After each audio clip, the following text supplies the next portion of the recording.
좋은 날입니다. 아무것도 별로 한 거 없이 하루가 휘딱 지나갑니다. 참 오랜만에 이 염색을 한다고 지금 내가 살던 그 전에 동네에 와 있습니다. 나이가 들어가니까 머리만 희끗희끗해지고 염색을 하지 않을 수가 없네요. 참 하는 것 없이 나이만 먹어갑니다. 오늘 하고자 하는 얘기는 저출산 대책에 대해서 조금 얘기를 하겠습니다. 저출산 대책, 참 제가 왜 이 저출산 대책을 얘기해야 되는지 모르겠습니다. 우리 국가에 사람이 없나요? 우리 국가에 인재가 없나요? 우리 국가에 공무원이 없나요? 우리 국가에 고위직에 있는 사람들이 없나요? 제가 왜 이 저출산 대책을 얘기해야 되는지 모르겠습니다. 그런데 저는 저출산이 한가운데에 있다 보니까, 그리고 제가 워낙 고약한 사건을 겪다 보니까 제가 이런 이야기를 합니다.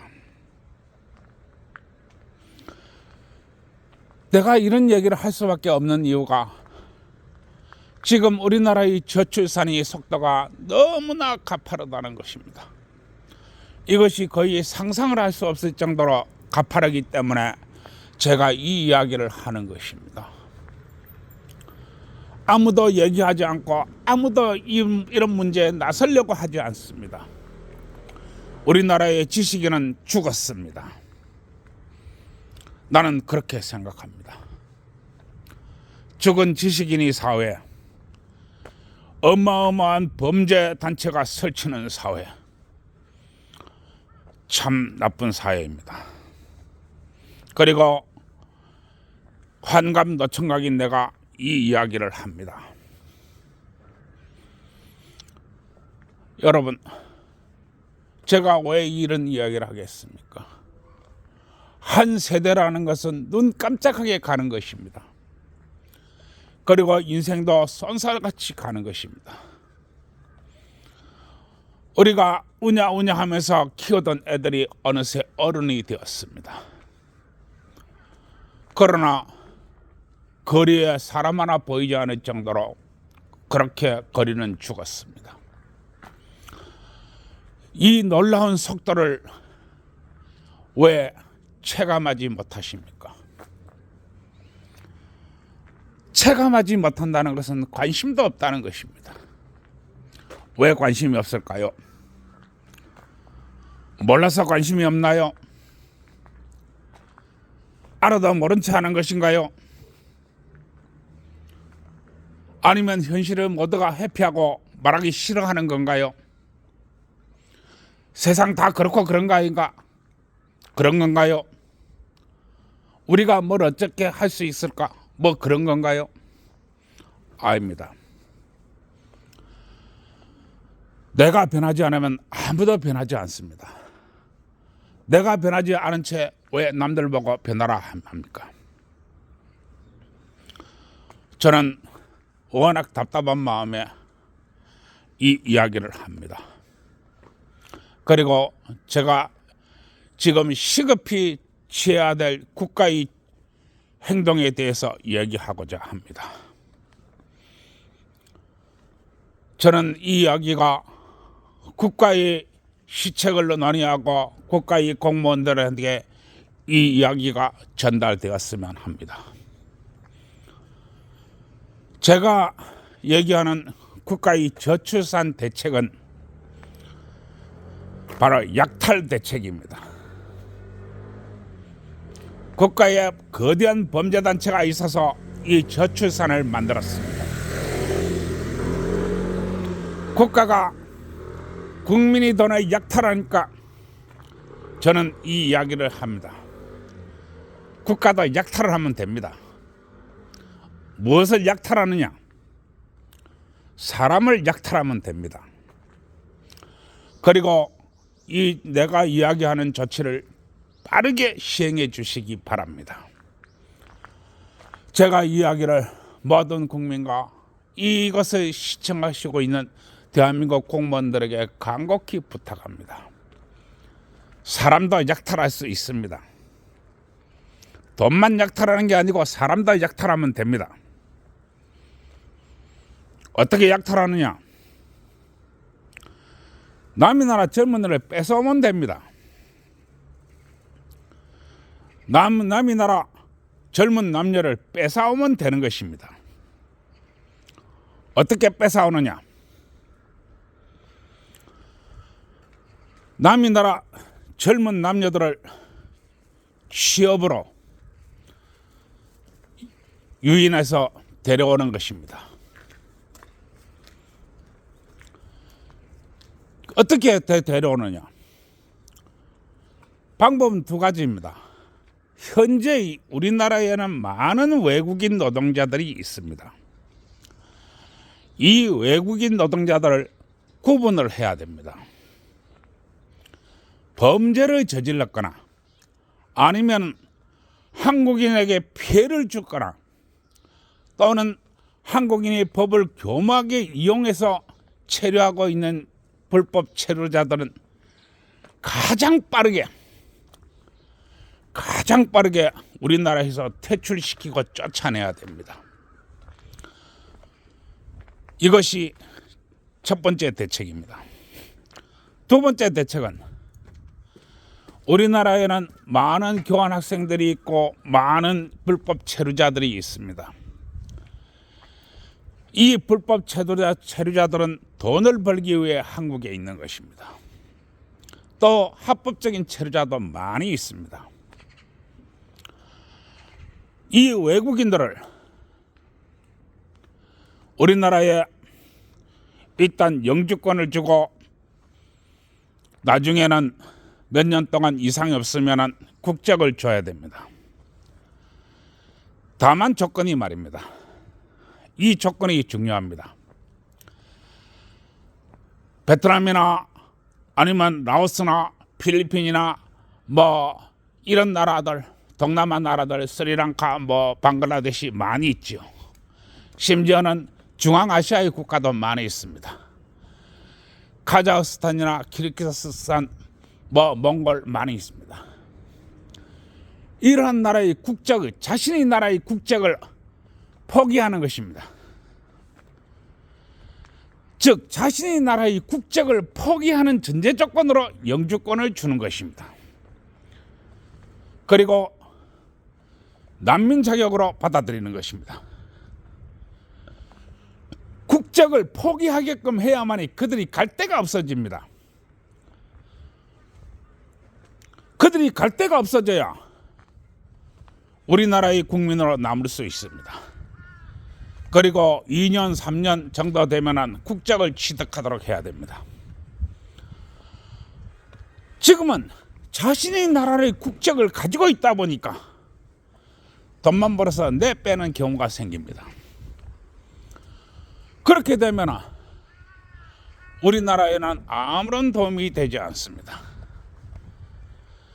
그리고 이 외국인들 중에서도 일을 잘하는 사람은 더욱 빠르게 귀화를 시켜야 됩니다. 귀화의 조건은 자신의 나라의 국적을 먼저 포기하도록 만들고, 그리고 나서 한국에 영주권을 주고 2, 3년 동안 이상이 없으면 한국 국적을 주는 것입니다. 자신의 나라의 국적을 가지고 있으면 언제든지 돈만 벌어서 내빼게 됩니다. 그래서는 안 된다고 하는 것입니다. 따라서 그들이 테러를 막아버릴 필요가 있습니다. 따라서 그들이 국적 포기는 필수 항목입니다. 그리고 젊은 남자가 한국 국적이나 영주권을 취득했을 경우에 배우자감으로 한 명을 더 만약에 여자가 한국 국적을 취득하면 그 나라의 남자를 한 명 데리고 있도록 만들어줘야 됩니다. 물론 그 데리고 오는 사람조차도 그 나라의 국적을 포기해야만 됩니다. 그렇게 되면 외국에서 들어오는 젊은 남자나 여자가 한국에서 자신의 나라의 애인을 데려올 수도 있습니다. 그렇게 만들어줘야 됩니다. 그 외국에서 들어오는 젊은 남녀들은 또 국내에 있는 젊은 남자들은 배우자가 없는 경우가 있습니다. 그리고 대부분 없다고 나는 보고 있습니다. 그들에게도 이 배우자를 데리고 올 수 있도록 해줘야 됩니다. 그래서 외국 국적의 사람들이 한국 국적이나 영주권을 주었을 경우에 배우자를 데리고 와가지고 같이 살 수 있도록 해야 됩니다. 그래야만이 그들이 가정을 누리고 한국에서 안착할 수가 있습니다. 그리고 국적을 포기해버렸기 때문에 한국 국적을 취득했기 때문에 한국인이 될 수 있습니다. 이것은 가장 빠르게 안정적으로 인구를 늘리는 방법입니다. 두 번째 조건으로는 반드시 종교를 포기하게 해야 됩니다.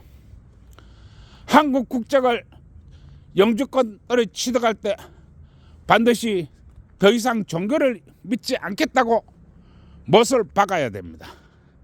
즉 각서를 쓰도록 만들어야 됩니다. 내가 왜 이 종교 문제에 이렇게 얘기하느냐 하면 예를 들어서 스웨덴 같은 경우를 예를 들 수 있습니다. 스웨덴이 지금 무법천지가 되고 있습니다. 또한 이 문제는 많은 나라에서 난민을 받아들이고 인구를 늘릴 때도 똑같은 문제로 작동을 합니다. 이슬람이나 힌두교나 뭐 이런 종교를 가진 사람들이 우르르 집단으로 몰려다니면서 폐악질을 부립니다. 여기에서는 그들이 융화를 할 수 있는 종교가 깊숙이 자리 잡고 있는 것입니다. 이래서는 안 됩니다. 따라서 더 이상 자신의 종교를 믿지 않겠다고 또 한국 내에서도 종교를 가지지 않겠다고 반드시 못을 박아야 됩니다. 그리고 만약에 위법을 했을 경우에 본국으로 보내는 게 아니라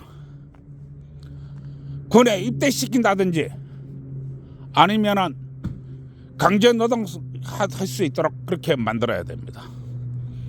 추방을 하는 게 아닙니다. 이미 국적이 없는 상태이기 때문에 어디로 추방을 한단 말입니까? 그리고 돈 벌어가지고 자기 나라로 도망가는 길을 열어둬서는 아니 됩니다. 그래서는 아니 된다는 것입니다. 젊은 외국인 남녀가 한국에서 결혼을 하고 애를 낳을 수 있는 환경을 만들어 줘야 됩니다. 그렇게 해야만이 급속도로 이 인구 붕괴 현상을 막을 수 있습니다.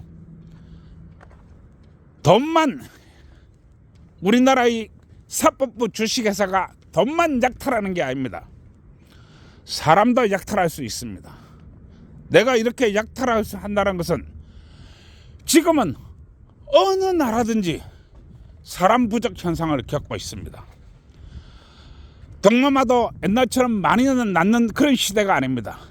동남아도 인구가 사람들이 낳는 출산의 자녀수가 급격하게 줄어들고 있습니다. 따라서 사람도 약탈해오면 된다고 하는 이유가 여기에 있는 것입니다.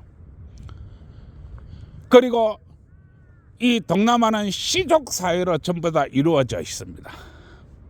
시족 사회라고 하는 것은 우리나라의 집성촌과 같은 개념입니다.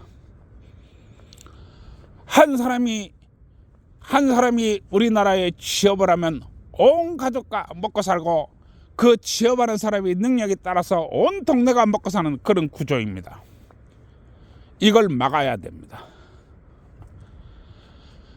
따라서 한국에서 이 다시 새 생활을 시작하는 사람들이 송금도, 외국 송금도 아주 적게 제한을 해야 됩니다. 예를 들어서 동남아 같은 경우에서는 한 달 봉급이 한 50만 원 선에 결정되고 있습니다. 물론 조금 많은 나라도 있고 조금 적은 나라도 있습니다. 그 50만 원의 절반 정도만 송금해도 그 시족 사회는, 아니 그 가족들은 다 먹고 살 정도가 됩니다. 따라서 많은 돈을 송금해버리면 한국에서 다시 정착하는데 예를 먹습니다. 그렇게 못하게 못으로 박아야 됩니다. 따라서 송금 관리 문제도 신경을 써야 됩니다.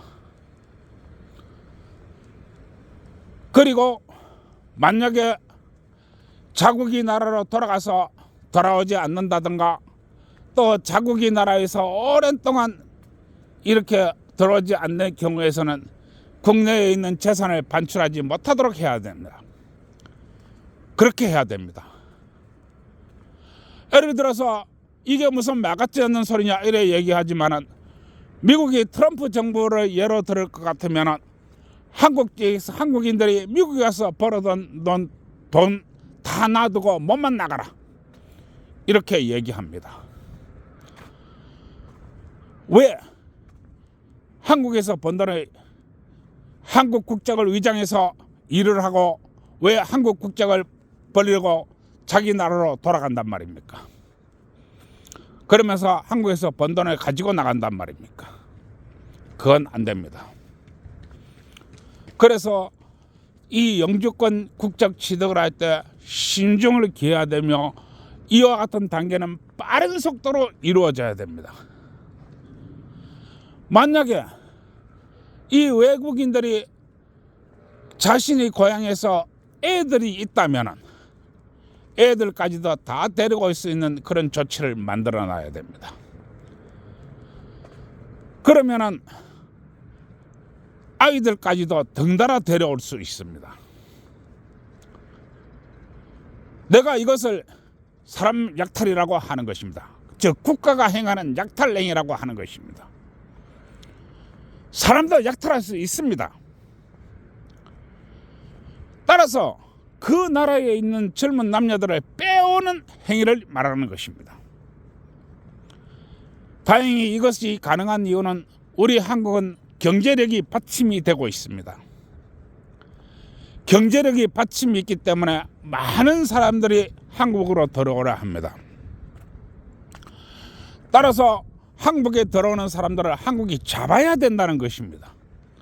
또 만약에 잡지 못한다면 수단과 방법을 동원해서 외국인 인재들을 특히 젊은 애들을 데리고 와야 된다는 것입니다.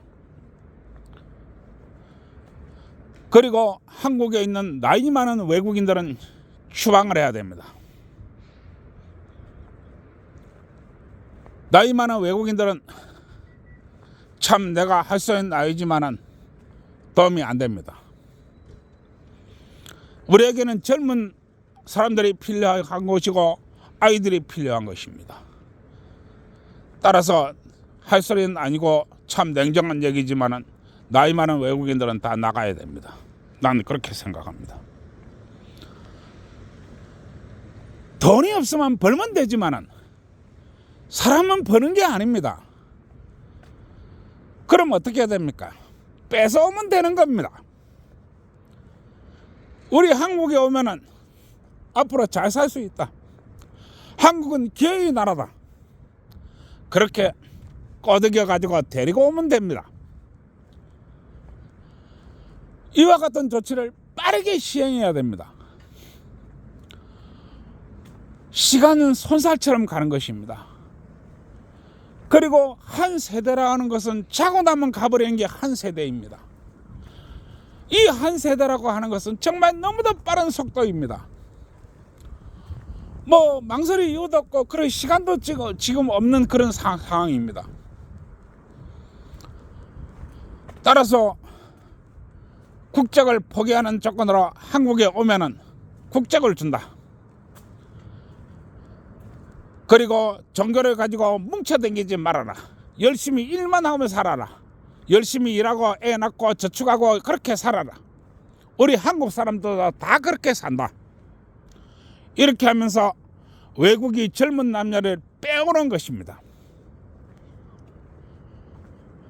이게 무슨 헛소리냐? 이렇게 들릴지도 모르겠습니다.